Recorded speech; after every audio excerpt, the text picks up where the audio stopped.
কি নাম আপোনাৰ? মোৰ নাম মোহাম্মদ জিয়াৰুল ইছলাম। মই ধুবুৰী প্লেছৰ বনাইছোঁ। বেক পেইন আছিলে আৰু তাৰপিছত ইয়াত মানে এইটো নচটো টানি লয় ইলেক্ট্ৰিক শ্বৰ্টৰ লেখীয়া পুৰা জিনকে মই খোজকাঢ়ি ডিছবেলেঞ্চ লেখীয়া হৈ যায় ছাৰ।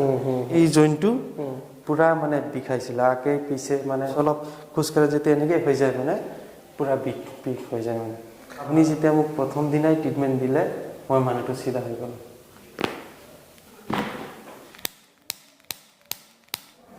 নমস্কাৰ।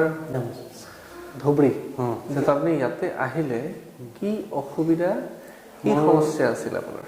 মোৰ কঁকালৰ বিষ মানে মই গধুৰ বস্তু যেতিয়া উঠোৱাৰ সময়ত মোৰ কি হ'ল অকস্মাত মানে কঁকালটো পুৰা হেৰি হৈ গ'ল। মই আৰু ৩-৪ দিন মানে শুব পৰা নাছিলোঁ, না ইফাল সিফাল হালিব পৰা নাছিলোঁ। লাষ্টত এজন ফাৰ্মাচিষ্টে 2-3টা বেজী দিছিলে দেই। বেজী দিছে যদিও মই খোজকাঢ়িব মানে উঠিব পৰা হ'লোঁ, কিন্তু মোৰ যোনটো বেলেঞ্চ বা হেৰি এইটো পূৰা হেৰি নহয় মানে লাষ্টত ডিছবেলেঞ্চ হয় আৰু মই মানুহটো চিধা নহয় মানে ষ্ট্ৰেইট নহয়। ষ্ট্ৰেইট নোহোৱাৰ কাৰণত কি হ'ল পিছত মই কল কৰিলোঁ আপোনালোকৰ নম্বৰ দিয়াত 27-8ত আহিছিলোঁ, কিন্তু মই জনা নাছিলোঁ যে 2-1 দিন থাকিব লাগে বা হেৰিলে ঘৰত গুচি গ'লোঁ। আকৌ কেতিয়া ৰিটাৰ্ণ আহিছে? 31 তাৰিখত মই কনফাৰ্ম কৰিলোঁ যে আপুনি থাকিব মানে। পিছত মই ঘৰৰ পৰা আহিলোঁ। ট্ৰেইনত মই ছাৰ বিশ্বাস কৰক এনেকৈ ধৰি থাকিবলগীয়া হৈছে মানে এনেকৈ হৈছে এতিয়া যে বহি আছোঁ মই ট্ৰেইনত বহি থাকিব পৰা নাই।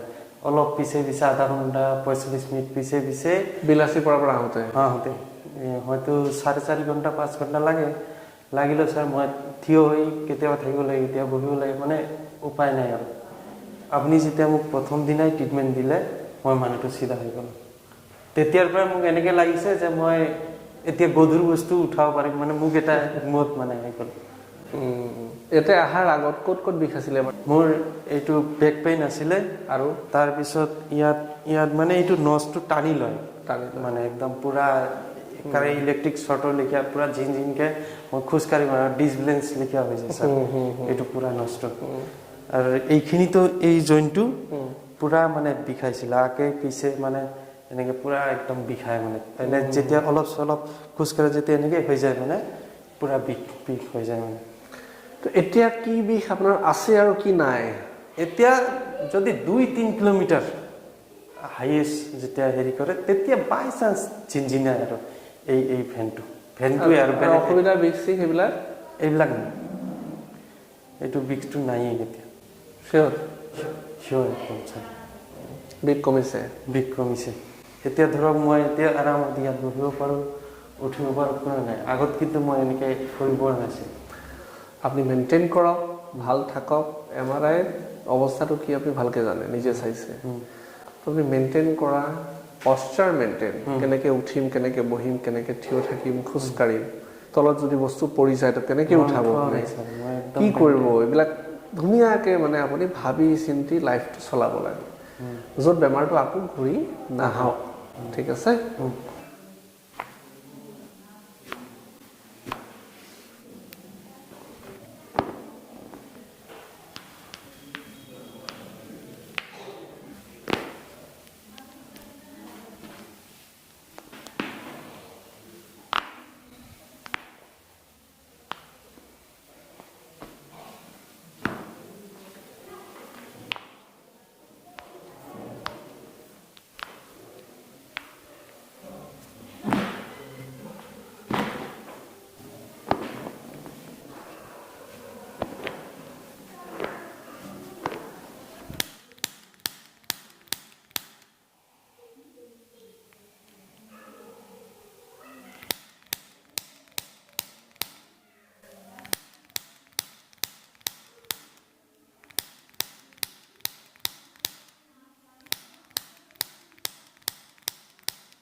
খোজকাঢ়।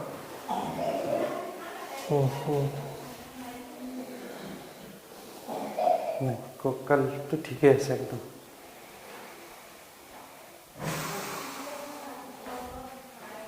আগফালে হালিব একদম নালাগে